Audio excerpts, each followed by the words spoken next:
More confusing, more contradictory every hour almost.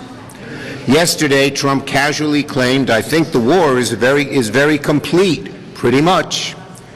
But this morning, Hegseth stood before the cameras and announced that today will be the most intense day of strikes yet, involving, quote, the most fighters, the most bombers, the most strikes, unquote. Which is it? Is the war ending soon? Or are we on the brink of the worst fighting yet? Donald Trump's a liar. He claims that Iranian Tomahawk missiles were responsible for the bombing of an all-girls school that unfortunately killed 170 people, many of them children. Iran doesn't have Tomahawk missiles. The claim is beyond asinine. It's just an outright lie. President can't just talk off the top of his head on something as formidable as this. The President of the United States is spreading blatant lies about a war he started. This is war. American troops are in harm's way. Billions are being spent overseas when there are such desperate needs here at home to lower costs. Yet the administration still cannot explain a clear strategy or an endgame. That's why today I joined with my colleagues Senator Reid and Shaheen and called on the Senate to halt the Trump administration officials. What we got there? Now from voices it goes to music. anything to thwart my wonderful remarks. Anyway,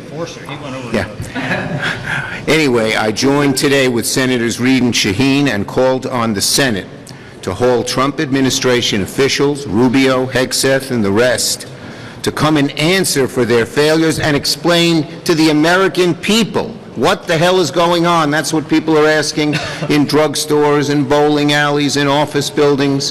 What is going on? No one can understand it from what the Trump administration and Trump himself are saying. Trump doesn't care about being honest and direct with the American people. He doesn't care about the soldiers he's putting in harm's way. He doesn't care about the billions we're spending while Americans struggle to make ends meet. He can't articulate a plan or a vision because he has neither. No plan, no vision, and we're at war. The American people are tired of the chaos. They're tired of the lies. On to another Trump administration failure, the Department of Homeland Security. We're in the fourth week of a DHS shutdown because Republicans refuse to enact common sense reforms to ICE and CBP to protect the rights of the American public. What we're asking for is very, very simple. The same thing police officers and sheriffs do.